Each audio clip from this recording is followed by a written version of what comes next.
Hi and welcome back. And the next book on our list is a book by Emma Donoghue called The Room. Mary, do you want to take it away and explain what it's about? Sure. It's based around the true story of Joseph Fritzl. And so it tells a story of a little boy named Jack who's 5, and he's the narrator, so it's quite unique in that way. And it's about him and his mom. And he tells a story because it's quite normal for him, just his day-to-day activities. And you start to realize that they are kept in a room that's very small, like 12 by 12 feet, by this old man who comes at night and, you know, abuses the mother. And it's this really horrible situation. But it's normal for him. So he sees it. He tells a story almost lightheartedly. And the second half of the novel is after they plan a really cunning escape. And then it's kind of them adjusting, his mom and Jack adjusting to the real world again. It's a really interesting book because she did like for instance, if you hadn't read a review of it or whatever, you'd read it and you'd be like, what's going on with this child and mother? They're in this room, they have their daily activities, the mother plays games with him, tells him stories, they have their routines, and you don't really know exactly what's going on. There's a guy called Old Nick who comes once in a while and Jack, the main character, hides in a cupboard. And that's when you suddenly realise something's not quite right. Why is he in a cupboard? Why is he hiding? What's going on with the mother, you know, every time Old Nick comes? And then you start to realise what's happening. And it gets very, very dark. But because it's told through the eyes of a 5-year-old boy, you deal with very dark issues in a very kind of different way. Definitely. Yeah. What do you guys think of the book? Well, I got the book years and years ago for my birthday, and I started it and I just thought I can't read it because it's in the narrative of a 5-year-old, and then I just wasn't in the mood to read it, and so I did struggle with it then. And then years later I went back to it, stuck with it, and then it was actually a really good book. I think it deals with some serious issues, and at that time when I was reading it, it was after the Joseph Fritzl case anyway, so that was in the newspapers, and so it's quite relevant to the time. And I really empathise with the main character Jack and his mother, and it's just a really sad story. So, Nikki, what did you think of it? Oh, I actually dived straight into it because it was my homework from you. So I knew nothing about it, and like you say, like until about a third of the way through, I thought they were just like a single mum and her kid, like just living together in his room. I thought it was a little bit strange that you never see them go outside, but I figured maybe he's just like asleep when she goes outside, and then when he starts hiding in the wardrobe, and then his mum goes into these depressive moods, and you suddenly realise what's going on. I think the most horrible moment for me was he's sitting in the wardrobe and old Nick is abusing the mum, and he's counting the squeaks of the bed. And he just thinks it's completely normal. He's just like 1, 2, 3. It breaks your heart. That was one of those moments in the book which really was shocking, actually, to me, because you realise the seriousness and the gravity of actually what's happening. yeah. And but it takes a shift as well, because obviously the first part of the book is based in this one room. Jack's whole world is this one room. In fact, he doesn't even know that there's a world outside. That's what he thinks it is. He thinks the characters on the television are real. Yeah. And he thinks that the only thing that any view from outside of the house is the sky, looking up with the skylight. That's all he thinks. So the shock to his system in the second half of the book, which is outside of this world, the room, and his integration into it and the clash of his world as he knows it with that world is quite shocking. And especially with the mother as well, you see it from both viewpoints, don't you? And his mother in the book tries to explain to him that that's real, and what's outside. he just He's doesn't like, believe her. Yeah. I mean, I Starts can't even screaming imagine what at it'd be her like as for well. your entire life to just have such a small viewpoint, but that's all that you think it is. And then suddenly she's like, okay, but everything you see on television, like trees are real. And, you know, and he's like, well, is Dora the Explorer real? And she's like, well, no. And, I mean, it's a hard enough concept for a 5-year-old to understand.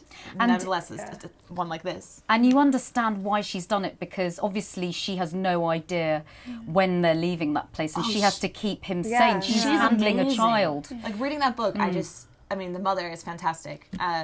Being locked up in a 12 by 12 room with a 5-year-old would drive me crazy in like a day. Yeah. Seriously. But like, she, not only does she keep it together, and she's quite young. She was 19 when she was abducted, so she's like 27, I think. Yeah. So she keeps it together for her son. She makes sure he's healthy in every way. He can read. I mean, it's just, she obviously puts all of her energy to staying together and making sure her son has the best life possible, considering the circumstances. And Jack's really happy.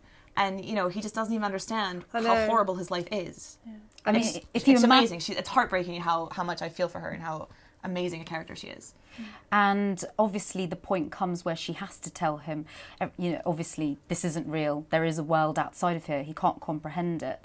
And it's so interesting to see the first moments when he's out of the room, the way the air hits his face, the way the light hits his eyes, the environment, he's not used to it. Spatial awareness is all wrong.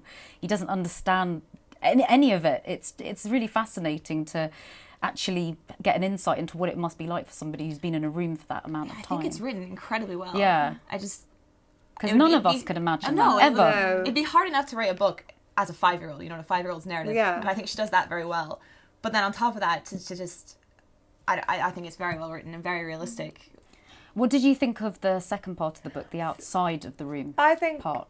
I wanted them to focus a bit more on the room and then towards the end go to the outside. But I think the outside came a bit too quick. You think so? So that's what I think. I just think, I don't know, it would have made a bit more sense for them to be stuck in a bit longer and then, you know, the final couple of chapters So, to be... just to reiterate, first you thought the Hunger Games was a good idea, and now you'd like the prisoners to be stuck in the room longer? Just I making wanted sure. them to get out. Yeah, I really I wanted. want to learn a bit more. Let's say like, maybe start the story a bit earlier, like, you know, so because it is a bit rushed. It's like, oh, and now we're out, and it's just straight into it. I think you need to get a bit I more. thought it was know really what you mean, interesting yeah. to learn about like the mother's psyche through the eyes of Jack, Mm. because he just doesn't understand why she doesn't want to go back. And like when he manages to get the rug back, and he's like hugging it and saying, "Oh, I love rug," and she's like, "Why do we have to have this in our new life?" Yeah. Like she's just like suffering so much, and he's just like, "Oh."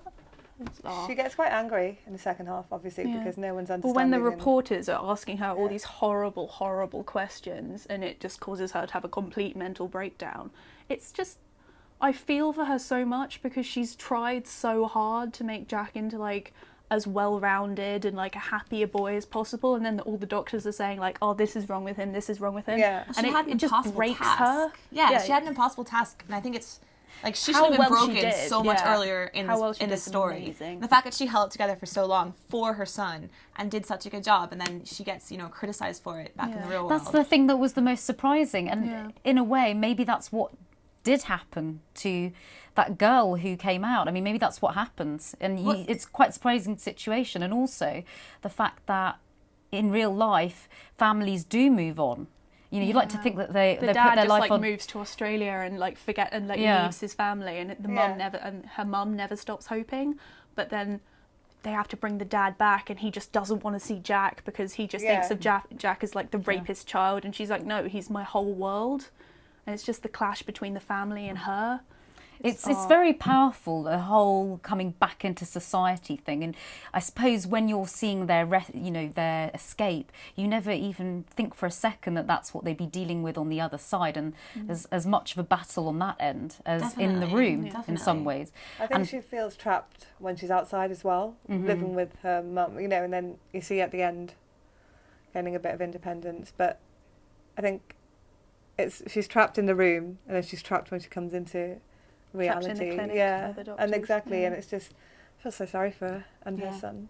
But But it's quite. I just really like the book. I mean, it's all these really serious themes and really, you know, depressing, dark, intense themes, and it's written really well. You know, you read it and you're not like, it sucked me in. I really want to know more. Yeah. It wasn't just like, oh my god, this book, I have to finish reading it, but it's so intense. You know, it's just told very well. I mean, I It think would it's have been a well very written. different story if told from the viewpoint of the the mother. I think I And like I'm that. very glad that they actually did No, that, but I so it's think very good. I would like a Yeah. follow-up from the mother's viewpoint.